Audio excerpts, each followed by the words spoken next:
சகிதமாக லாலியாடினாள் கோதை லாலியாடினாள் கோதை லாலியாடினாள் ஆண்டாள் லாலியாடினாள். அடியே போதும் நிறுத்தடி. அது என்ன லாலி பாட்டு? யாருக்கு தெரியும்? எல்லோரும் பாடுவார்கள், நானும் பாடினேன். அப்படியானால் தஞ்சமாம்பா லாலி ஆடினாள் என்று பாடு. கமலை ஏன் இந்த பாட்டை பாடினாள் என்று எனக்கு புரிந்து விட்டதடி. என்ன புரிந்தது? ஏன் இப்படி பாடினாய் என்பது புரிந்து விட்டது. அதைத்தான் முதலிலேயே சொல்லிவிட்டாயே, காரணத்தை சொல்லடி. சொல்கிறேன். உங்களிடம் வார்த்தை கொடுத்துவிட்டு அதை சொல்லாமல் இருக்க முடியுமா? சீக்கிரம் சொல்லடி. நம் தஞ்சமாம்பாளுக்கு கல்யாண ஆசை வந்து விட்டது. அதை அவள் சொல்ல மறுக்கிறாள். இவள் அதை புரிந்து கொண்டு பாட்டாகவே பாடுகிறாள். கல்யாண சடங்குகளில் ஊஞ்சல் பாட்டு உண்டல்லவா, அதுதான் இது. அப்படி சொல். அதுதான் காரணமா தஞ்சமாம்பா? அதனால்தான் அவள் அப்படி பாடினாளா? பேசாமல் இருங்களடி. என்னமோ நீங்கள் எல்லாம் அந்த பாட்டுக்கு ஆசைப்படாதவர்கள் போலும். கல்யாணமே செய்து கொள்ளாமல் கன்னி பெண்ணாகவே இருக்க போவது போலவும் பேசுகிறீர்களே. ஆமாம், நான் ஊஞ்சல் பாட்டிற்கு ஆசைப்படுகிறேன் தான். ஆனால் எப்படி தெரியுமா? ஆண்டாள் அரங்கனை நினைத்து பாடுவது போல. உனக்கு அரங்கன் கிடைப்பாரா? அவரைத்தான் ஆண்டாள் மணந்து கொண்டாளே, அவர் எனது பக்திக்கு உரியவராயிற்றே. நான் அவர் தம்பியை மணந்து கொள்கிறேன். அடி, யாரையோ நினைத்து பேசுகிறாள் அடி இவள். யாரை நினைத்து? அது எதற்கு உங்களுக்கு? ஊஞ்சலை ஆட்டாமல் நிற்பதற்கு இதை ஒரு காரணமாக எடுத்துக்கொள்ளாதீர்கள். அதுதான் நடக்காது. ஊஞ்சலை ஆட்டி விடுங்கள். சரி.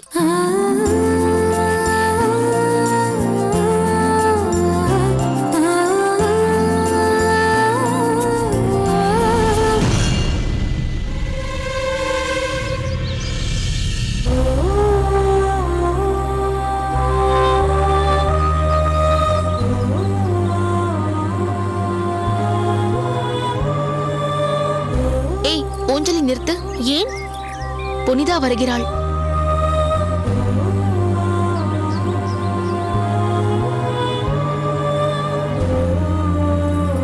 நாம் யாருமே அவள் திருமணத்திற்கு போகவே இல்லை.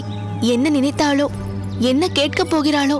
ஆமாமடி, அவள் வருவதை பார்த்தால் உன்னிடம் ஏதோ பேச வருவது போல் தெரிகிறது. நாங்கள் செல்கிறோம். ஏய் வாருங்களடி. ஏய் அகிலா,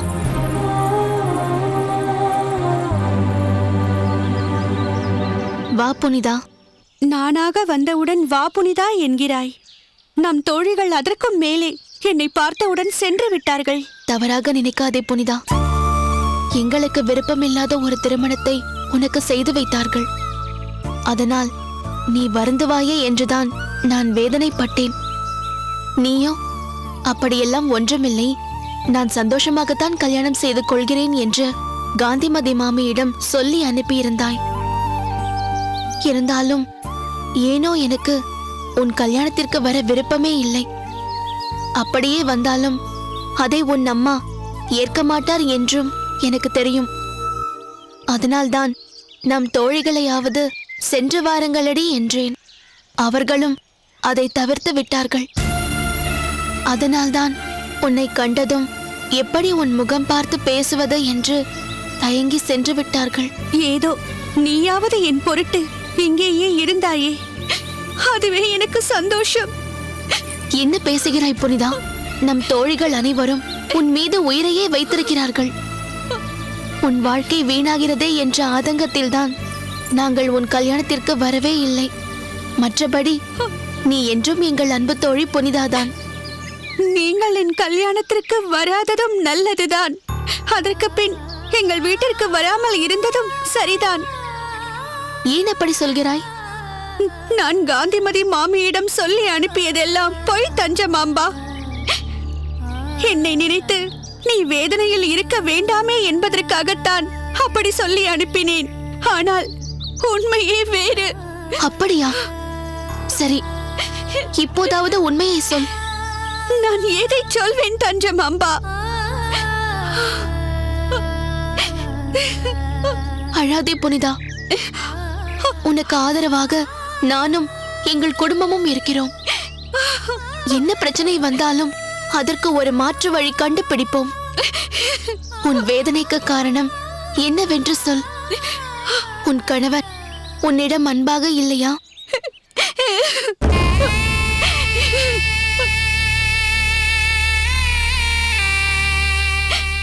இன்று வரை ஒரு முறை கூட, ஒரு வார்த்தை கூட அவர் என்னிடம் அன்பாக பேசியதில்லை.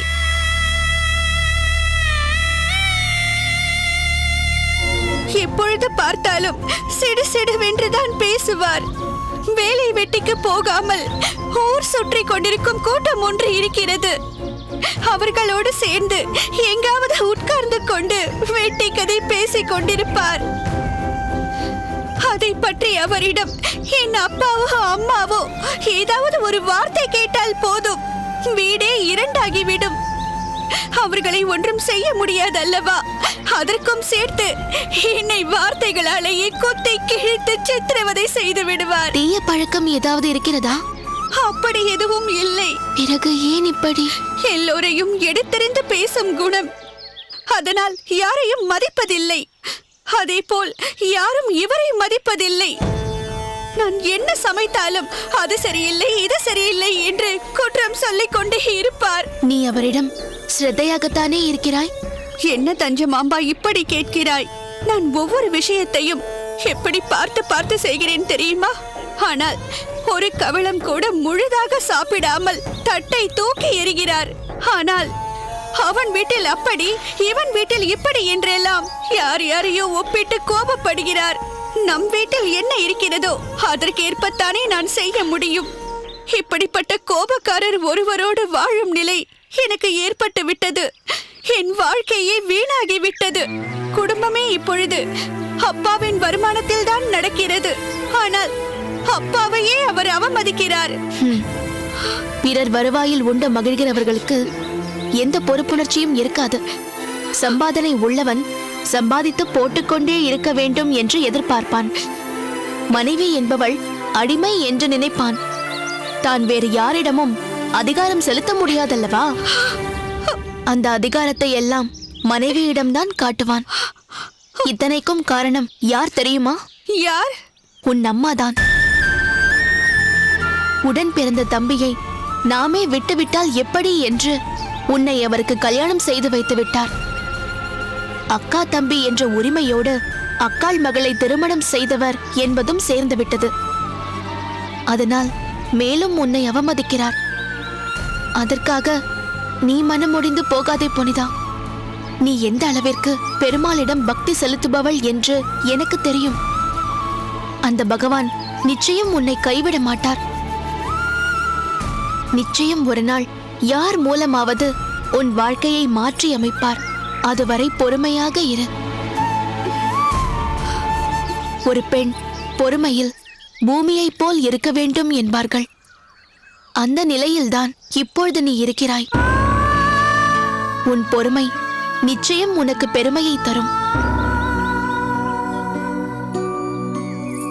கவலைப்படாதே புனிதா. உனக்காக என்றும் இந்த தஞ்சமாம்பாள் இருப்பாள். நான் உனக்கு தோழி மட்டுமல்ல, உன் உடன்பிறவா சகோதரியும் கூட. தஞ்சமாம்பா,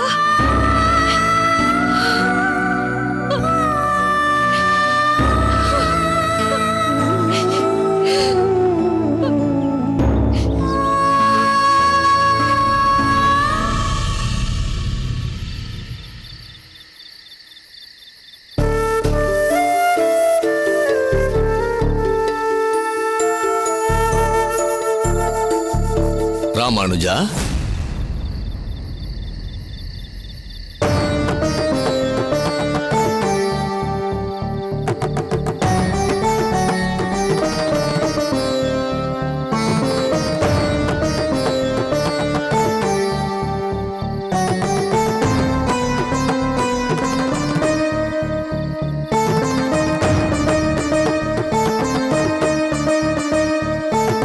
வணங்குகிறேன் சுவாமி.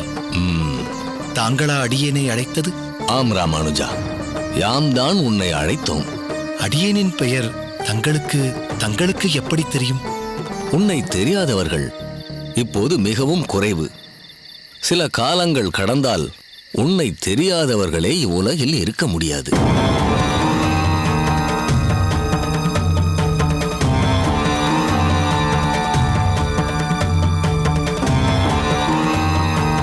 தாங்கள் கூறுவது விளங்கவில்லையே சுவாமி. தத்துவங்கள் விளங்குவது கடினம். ஆனால் நாளை நீ விளக்கப் போகும் தத்துவம் அனைத்து தரப்பு மக்களுக்கும் மிக எளிதில் விளங்கும். தங்களின் பேச்சு மேலும் புதிராகவும் அதே சமயத்தில் எதையோ உணர்த்தும் வகையிலும் இருக்கிறது. சரி, உன் சகோதரன் கோவிந்தனின் குழப்பத்தை நீ தீர்த்து வைத்து விட்டாயா?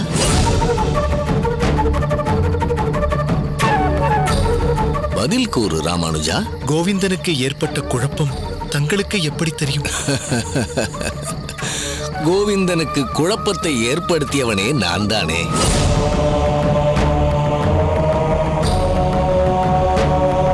அதற்கு காரணம் என்ன சுவாமி? உன்னை காண விரும்பினேன், கோவிந்தனை குழப்பினேன். அதுவே அதற்கு காரணம். ஆன்மீக நெறியில் முன்னேறத் துடிக்கும் எவரும் தங்களை பார்த்ததும் பரவசமாகி விடுவார்கள். ஞான ஒளி உங்களுக்குள் தெரிகிறது. அப்படிப்பட்ட தாங்கள் அடியேனை காண விரும்பினால் அடியேனின் அகத்திற்கே வந்திருக்கலாமே. அடியேனும் தங்களை உபசரித்து அன்னமளித்து மகிழ்ந்திருப்பேனே. மாசில்லா பண்பாளன் நீ ராமானுஜா, அதை நான் அறிவேன். இருப்பினும் உன் அகத்திற்கு வருவதால் சகலத்தையும் பேச முடியாது அல்லவா? புரியவில்லையே சுவாமி. அகிலத்தில் நிகழப்போகும் சில நிகழ்ச்சிகள் ரகசியம் மிக்கவை. அது பற்றி பேசப் போகும் நாம் இது போன்ற ரகசியமான இடத்தில் தானே சந்திக்க வேண்டும். தாங்கள் ஒரு சித்த புருஷரோ என்று தோன்றுகிறது. தங்களது பேச்சும் கண்களின் ஒளியும் என்னுள் ஆச்சரியத்தை ஏற்படுத்துகிறது. நீ கூறும் ஒளியை நான் உன் கண்களிலும் காண்கிறேன் ராமானுஜா. தத்துவங்களில் ஒருவருக்கொருவர் வேற்றுமை போல் தெரிந்தாலும் அதில் ஓர் ஒற்றுமை ஒளிந்திருக்கிறதே ராமானுஜா. எதில் சுவாமி? நம் கொள்கையில் உறுதி என்ற வகையில் நமக்குள் ஒற்றுமை உள்ளது. தங்கள் சொற்களில் ஒரு ஈர்ப்பு உள்ளது. தாங்கள் கூற வந்ததை மேலே கூறுங்கள் சுவாமி. ராமானுஜா, தத்துவங்களை தம் உள்மனதால் உணர்ந்து அதை அனுபவித்து ஆள்வதில் ஆழ்வார்களுக்கும் நாயன்மார்களுக்கும் ஓர் புரிந்துணர்வு உண்டு. அதை நீ ஒப்புக்கொள்வாயா?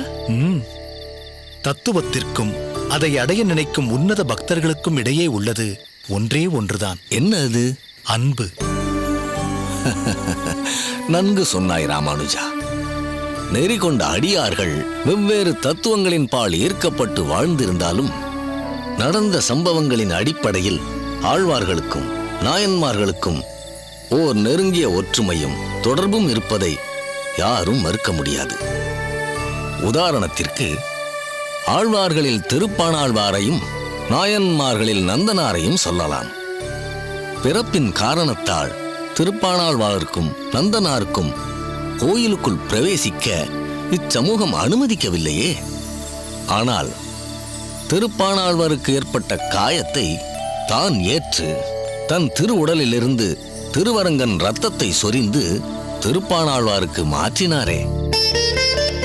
அவரை தோளில் சுமந்து கோயிலுக்குள் எடுத்துச் சென்று அனைவரும் போற்றி மகிழ்ந்தார்களே. ஈசனின் திருவுருவை மறைத்திருந்த நந்தி வாசலில் இருந்து தரிசிக்கும் நந்தனுக்காக நகர்ந்து கொடுத்து நந்தனாராக அவரை மாற்றவில்லையா? இதன் உள்ளார்ந்த பொருளை உணர்ந்தவர்கள் வெகு சிலரே. அந்த வெகு சிலரில் ஒருவனாக உன்னை நான் காண்கிறேன் ராமானுஜா. கோவிந்தனுக்கு என் மூலம் ஒரு குழப்பம் ஏற்பட்டது போல் பிற்காலத்தில் அவன் சமயம் மாறும் ஒரு சூழ்நிலை வரும். உன் சாமர்த்தியத்தால் தக்க உபாயம் செய்து மீண்டும் உன் சம்பிரதாய தத்துவத்திற்கு கொண்டு வந்து அதை நீ நிறைவேற்ற வேண்டும் என்பதுதான் பரம்பொருளின் விருப்பம். அதை கோடிட்டு காட்டத்தான் அடியேன் இப்பொழுது இங்கே வந்தேன். இப்போதுதான் தங்களின் வருகை அடியேனுக்கு புரிகிறது சுவாமி. கோவிந்தனின் மனமாற்றத்தைக் கண்டு முதலில் அச்சமடைந்த அடியேன் அதற்கு காரணம் ஒரு சிவயோக சித்தர் என்று அவன் கூறியவுடன் அவரை காண வேண்டும் என்று நான் நினைத்தேன். ஆனால் இப்படி தாங்களே அடியேனை சந்திப்பீர்கள் என்று அடியேன் சற்றும் எதிர்பார்க்கவில்லை. கோவிந்தனின் வாழ்வில் ஏன் இப்படி ஒரு சூழ்நிலை உருவாக வேண்டும் சுவாமி? ராமானுஜா, ஒரு சூழ்ச்சியால் நீயும் கோவிந்தனும் பிரிந்தாலும் பின்பு உன் ஆற்றலால் அதை வென்று நீங்கள் இருவரும் சேரும் பொழுது அதனால் ஏற்படும் பந்தம் இருக்கிறதே, அது முன்பு இருந்ததை விட மிகவும் உறுதி வாய்ந்தது. நமக்கு பல விஷயங்களை அது புரிய வைக்கும். ஏன், அப்படி ஒரு விஷயம் முன்பு ஆழ்வாரின் காலத்திலும் ஏற்பட்டிருக்கிறதே. தாங்கள் எதை கூறுகிறீர்கள் சுவாமி? ஒரு சமயம் திருமங்கை ஆழ்வார் சிதம்பரம் நகருக்குள் பிரவேசம் செய்து அந்நகர வீதியில் வலம் வந்து கொண்டிருந்தார். அவர் ஏற்கனவே ஒரு குறுநில மன்னராக இருந்திருந்தாலும் திருமாலின் ஸ்பரிசம் பட்டு தேமதுர கவி பாடுவார். அதுவும் 4 கவியான ஆசுகவி, சித்திரகவி, வித்தார கவி, மதுர கவி என்ற 4 வகை கவிகளில் பாடும் திறமை மிக்கவர். எனவே அவரது காரணப் பெயர்களான நீலன் வந்தார், ஆளிநாடன் வந்தார், எங்கள் கலியன் வந்தார், 4 கவி பெருமான் வந்தார் என்று வைணவர்கள் கட்டியம் கூறி வந்தார்கள். ஆழ்வாருக்கு பொருத்தமான பெயர்களை, அடைமொழிகளை சொல்லித்தானே அவர்களை அழைத்தார்கள். ஆனால் துவேஷிகள், சூழ்ச்சிக்காரர்கள் சிலர் அப்போது சிதம்பரத்தில் வசித்து வந்த திருஞான சம்பந்தரிடம் சென்று, தாங்கள் இங்கிருக்கும் போது திருமங்கை ஆழ்வார் என்னும் ஒருவர் 4 கவி பெருமாள் என்ற அடைமொழியை வேண்டுமென்றே ஏற்படுத்தி கொண்டு வலம் வருகிறார் என்று தூபம் போட்டார்கள். ஆனால் அதை லாவகமாக சமாளித்து உண்மையை உலகுக்கு உணர்த்த நினைத்த திருஞான சம்பந்த பெருமான் அனைவரின் முன்னிலையிலும் திருமங்கை ஆழ்வாரை எதிர்கொண்டு அழைத்து, இவர்கள் உம்மை 4 கவி பெருமான் என்ற அடைமொழிக்கு தகுதியில்லாதவர் என்று சந்தேகிக்கிறார்கள். தாங்கள் அதை தெளிவுபடுத்தும் வகையில் 4 கவி பாட வேண்டும் என்று வேண்டினார். திருமங்கை ஆழ்வாரும் சீர்காழி பெருமாளை மனதில் நிறுத்தி ஒரு குரலாய் இருநிலம் 3 அடி மண் வேண்டி உலகனைத்தும் ஈரடியால் ஒடுக்கி என்று ஆரம்பித்து அவர் ஒரு பதிகம் பாட, திருஞான சம்பந்தரும் 4 கவி பெருமான் என்ற பட்டமானது உமக்கு தகும் என்று அவரை போற்றி நினைவு பரிசாக தம் வேலை ஆழ்வாருக்கு கொடுக்க, அந்த நட்பின் அடையாளமாக அந்த வேலை கையில் தரித்து இன்றும் காட்சியளிக்கிறார் திருமங்கை ஆழ்வார்.